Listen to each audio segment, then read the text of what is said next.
A aura é uma espécie de halo luminoso, um conjunto de radiações que circunda e interpenetra todo o nosso complexo fisiopsíquico. Conhecida também como psicosfera, fotosfera psíquica, veículo ou túnica de forças eletromagnéticas, ela é composta pelo conjunto de emanações dos diferentes campos multidimensionais ou corpos. Apresentamos aqui uma visão total de sua forma ovalada, onde temos o corpo físico, o duplo etérico, o corpo astral, o corpo mental, o corpo causal e os centros de força. Através da animação em 3 dimensões, podemos notar com maior clareza que a nossa aura não começa na superfície do corpo físico. Ela é formada por camadas, conhecidas como campos sutis ou campos dimensionais. O corpo físico é a parte mais interna do nosso complexo. As camadas mais externas e sutis revestem e interpenetram todas as estruturas das camadas mais densas. O corpo mental envolve o corpo astral, o duplo etérico e o corpo físico.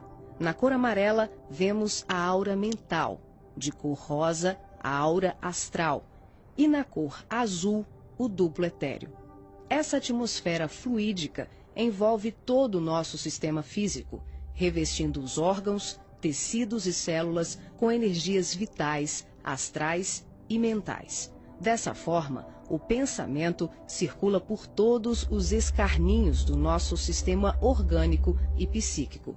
Na medida em que pensamos, automaticamente alteramos o nosso campo celular. Todos os estados de bem-estar ou de enfermidade são consequências dos conteúdos mentais e emocionais. Sua multiplicidade de cores, suas formas e alterações, quando analisadas e estudadas, podem indicar os estados de saúde e emocional do ser humano.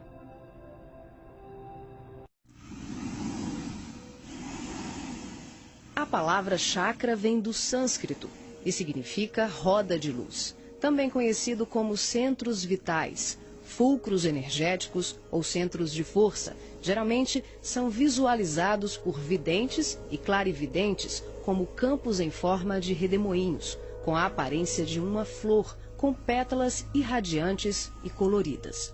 O nosso corpo é regido por esses centros, que vibram em sintonia uns com os outros ao influxo do poder diretriz da mente, estabelecendo um veículo eletromagnético no qual o pensamento vibra em circuito fechado antes de exteriorizar-se. Cada célula do nosso corpo pode ser considerada um motor elétrico ou diminuto centro vital. O complexo humano é formado por centenas de chakras, que são classificados como mínimos, menores, maiores, secundários, principais e primordiais. Esses centros de força desempenham diversas funções, dentre elas a de reger as atividades fisiológicas dos órgãos a eles relacionados. Levando em conta as várias escolas que estudam o tema, definimos como primordiais 10 centros: o coronário, o cerebral ou frontal, o ágina, o laríngeo ou da garganta, o cardíaco, o gástrico ou solar, o esplênico, o umbilical, o genésico ou sexual e o fundamental. Na animação vemos a parte anterior e posterior de cada chakra, que juntas formam um só órgão. Esses centros de força giram em alternância, repetindo o sistema de respiração no movimento permanente de emissão e absorção de energia. O giro é sincronizado e complementar entre o chakra anterior e o posterior. Os chakras são formados por microtúbulos, que são estruturas ocas, compostas por inúmeros blocos de moléculas idênticas. Esse elemento base, aqui aumentado milhares de vezes, junta-se a outros microtúbulos, formando uma complexa rede capilar. São microtúbulos menores que se inserem em microtúbulos maiores, num processo sucessivo. São justamente esses microtúbulos de diversos tamanhos que dão ao chakra a aparência de pétalas. Aqui vemos um exemplo dos microtúbulos maiores. E aqui, microtúbulos menores preenchendo os microtúbulos maiores.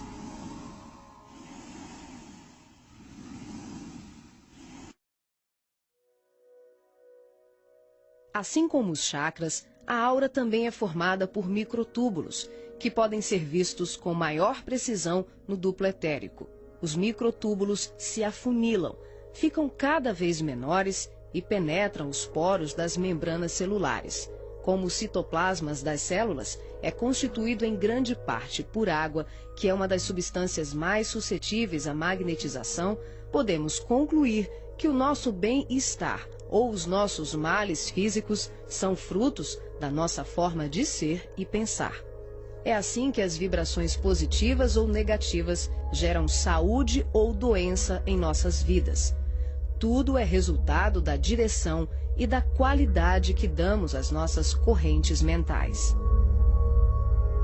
Nessa animação, vemos através da aura e dos corpos. Os chakras estão ampliados e representados como lunetas se expandindo. Podemos observar o sincronismo das camadas mais externas com as mais internas. Temos os campos ligados ao corpo mental em amarelo, ao corpo astral em rosa e ao duplo etéreo em azul. Os centros de força das camadas superiores envolvem completamente os centros das camadas mais densas. Cada parte da luneta está contida na outra. Os microtúbulos maiores são preenchidos pelos menores.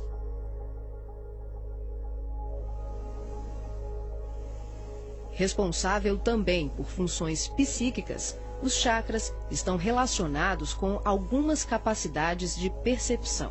São núcleos importantíssimos em vários processos mediúnicos, formando uma rede complexa de assimilação, armazenamento e emissão de vibrações ou energias mentais ou sutis. Os centros de força podem ser considerados portais dimensionais, por onde fluem as correntes mentais que assimilamos e emitimos em regime de sintonia durante as diversas manifestações medianímicas.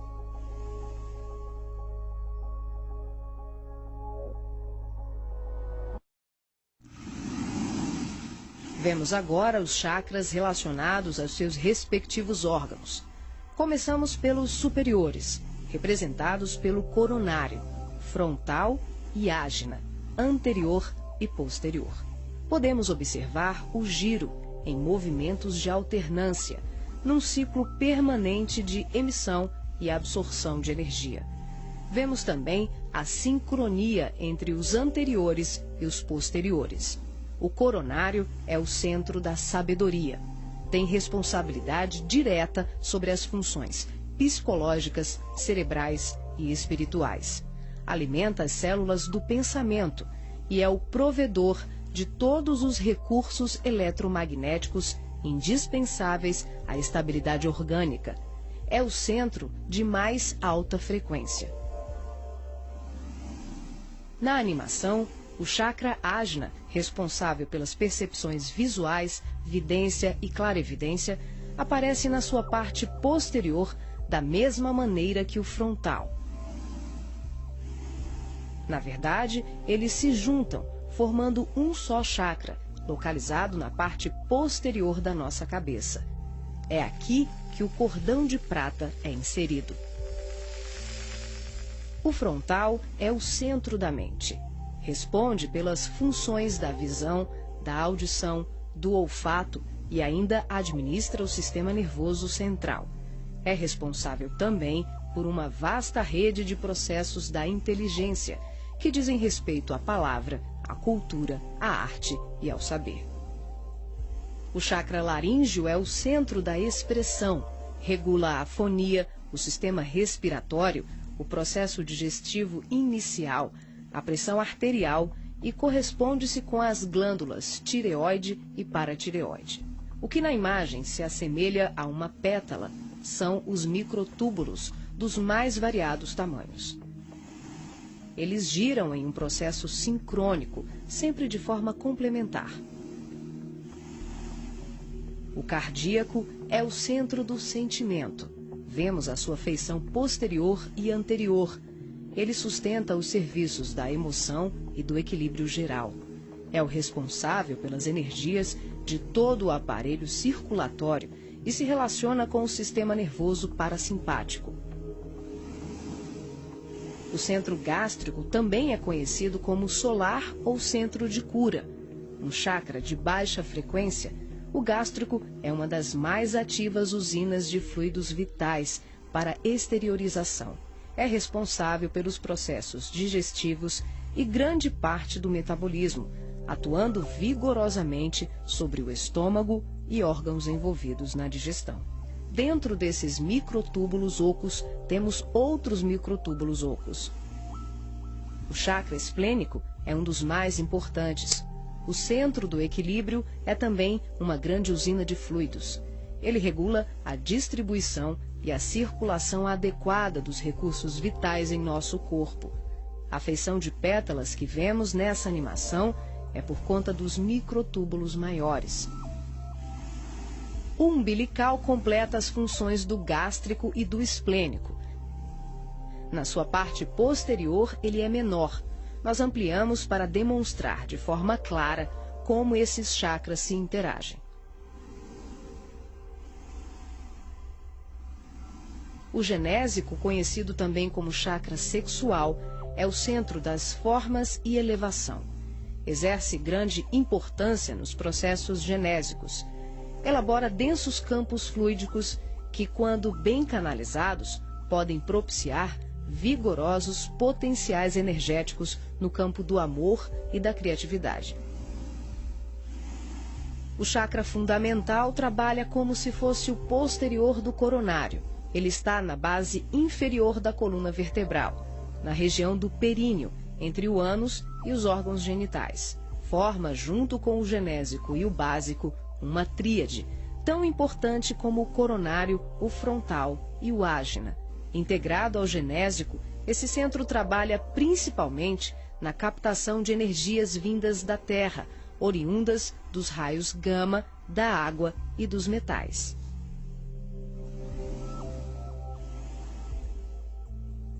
Nessa animação, representamos o processo de desdobramento dos diferentes corpos. Vemos aqui a projeção ou saída dos corpos sutis do homem. O corpo físico permanece. O duplo etérico, o corpo astral e o corpo mental se exteriorizam. Os fios coloridos dão enfoque ao funcionamento dos cordões fluídicos, que são os responsáveis pela interação entre os corpos.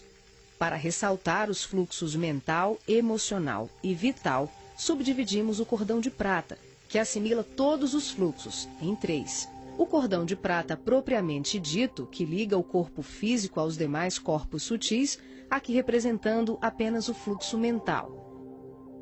Em amarelo, o detalhamento do fluxo emocional.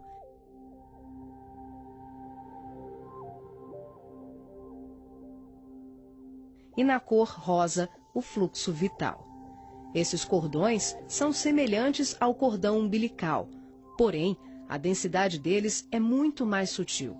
São, por assim dizer, vaporosos, uma espécie de laços aeriforme, luminescentes, e varia de acordo com a dimensão da região espiritual onde o ser se encontra. Quando ocorre esse tipo de desdobramento em que o duplo etérico, o corpo astral e o corpo mental se deslocam juntos, o médium não consegue alcançar grandes distâncias, devido à densidade do corpo etérico, que, em síntese, são emanações neuropsíquicas do corpo físico. Dessa forma, o espírito fica nas imediações do organismo carnal, e sua saída ou projeção é geralmente por tempo limitado. Esse fenômeno é muito comum no sono e também em desdobramentos parciais durante os trabalhos mediúnicos.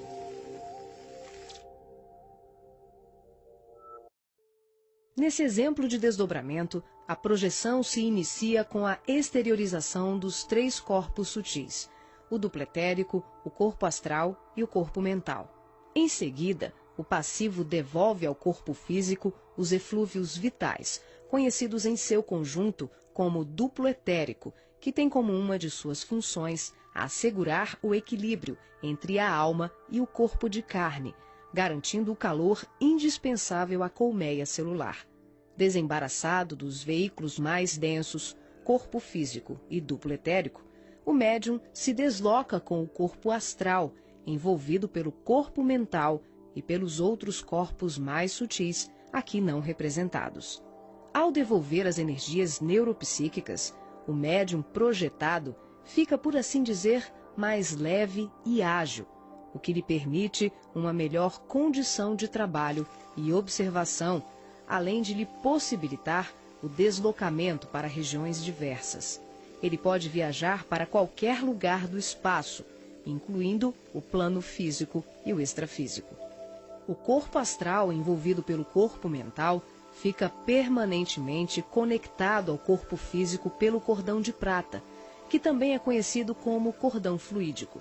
Trata-se de um laço, um feixe energético extremamente flexível e expansível, que é formado de microtúbulos, a exemplo dos chakras, e mantém um fluxo energético bidirecional entre os corpos densos e sutis. Esse fluxo vibratório de nutrição faz com que o espírito perceba, de imediato, tudo aquilo que possa vir a ocorrer ao corpo físico durante o desdobramento. Na volta, podemos observar como ocorre a reentrada dos corpos mais sutis, na conjugação com o corpo físico e etérico. Aqui temos o desdobramento do corpo mental. Os 3 corpos saem. O médium devolve ao corpo o duplo etéreo e apenas o corpo mental se projeta. A animação demonstra que, em qualquer tipo de desdobramento, os corpos permanecem conectados entre si através do cordão de prata e dos fluxos energéticos. Em relação ao corpo mental, ocorre muito mais um fluxo mento-emotivo que propriamente um cordão densificado, como mostra o vídeo. Esse tipo de projeção permite ao médium se deslocar para qualquer lugar do universo com uma percepção muito maior, visitando regiões astrais e mundos superiores que estão bem além das colônias de transição, geralmente descritas na literatura espírita. O corpo mental é o envoltório sutil da mente. Tem a forma ovalada ou ovoide, que define o formato da totalidade da nossa aura. O mental também é o responsável pela formação do corpo perispiritual ou corpo astral. É o corpo que permanece quando perdemos os demais corpos, por avanço evolutivo, por desequilíbrio profundo, como na ovoidização, ou em operações atinentes a certos renascimentos na crosta terrena. É por essa razão que os espíritos que perderam os corpos mais densos, corpo físico, duplo etérico e corpo astral, por monodeísmo, permanecendo envolvidos apenas pela túnica mental, são chamados de ovoides ou esféricos. Essa animação exemplifica como se dá a interação por expansão da consciência, sem que haja nenhuma dissociação dos corpos densos e sutis. As percepções dos mundos astral e mental, além das comunicações mediúnicas especiais, como a recepção de correntes de pensamentos, podem ser realizadas sem que haja o desdobramento de nenhum dos nossos corpos. Esse fenômeno se manifesta pela expansão simples e ampla da consciência. É um processo interior, de qualificação e sutilização do medianeiro, um acesse. O ser vê, ouve, percebe e interage com outros seres e diversos mundos, sem que ocorra uma saída, uma viagem, um deslocamento. O espírito pode estar em vários locais ao mesmo tempo e perceber, tomar conhecimento de tudo o que o cerca e tudo o que o envolve a grandes distâncias. É o todo em cada parte, é cada ponto contendo o todo.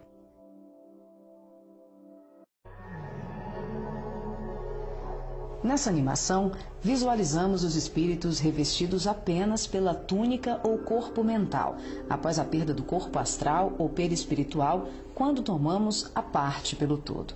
São denominados pelo espírito André Luiz de esferoides ou ovoides, tristes mentes humanas sem apetrechos de manifestação, verdadeiros fetos ou amebas mentais, que são utilizados por mentes criminosas e perversas em processos obsessivos, tecnicamente organizados, tanto em relação aos desencarnados como encarnados. Geralmente se apresentam em forma ovalada, da dimensão de um crânio humano de aspecto gelatinoso, com características amorfas e colorações que variam de um acinzentado escuro ao negro e ao avermelhado. A perda do corpo astral ou ovoidização são atinentes a vários processos, que vão da reencarnação à sublimação do espírito. Aqui, focalizamos o sentido inferior dessa ocorrência, quando a personalidade desencarnada continua no além-túmulo o cultivo das ideias de ódio, vingança, autodestruição, culpa, egoísmo, apego vicioso, gerando uma fixação monodeística, que é a tendência da consciência de fixar o pensamento em uma só ideia, provocando alterações fisiológicas e anatômicas no veículo perispiritual.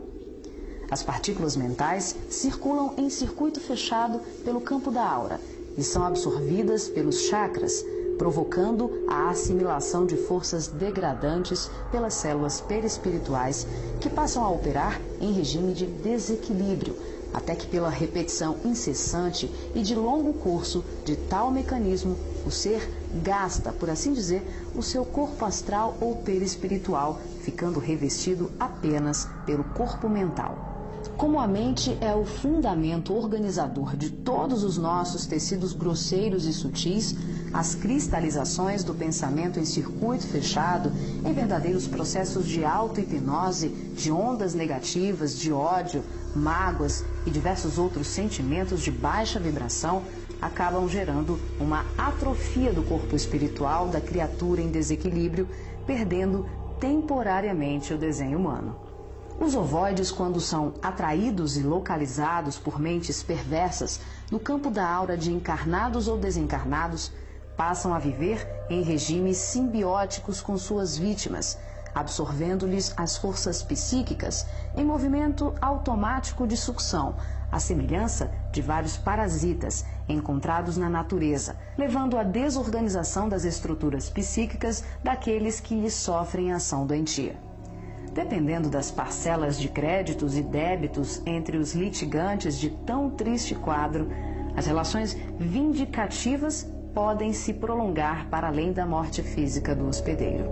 Essas obsessões dolorosas não são ocorrências raras, mas processos comuns provocados pela ignorância e paixões daqueles que permitem enovelarem-se nas teias do ódio e da vingança. O caminho dos ovoides, em tão triste condição, é a esfera do recomeço, as reencarnações na crosta terrena ou em setores outros de vida congênere, tal qual a semente destinada à cova escura para trabalhos de produção, seleção e aprimoramento.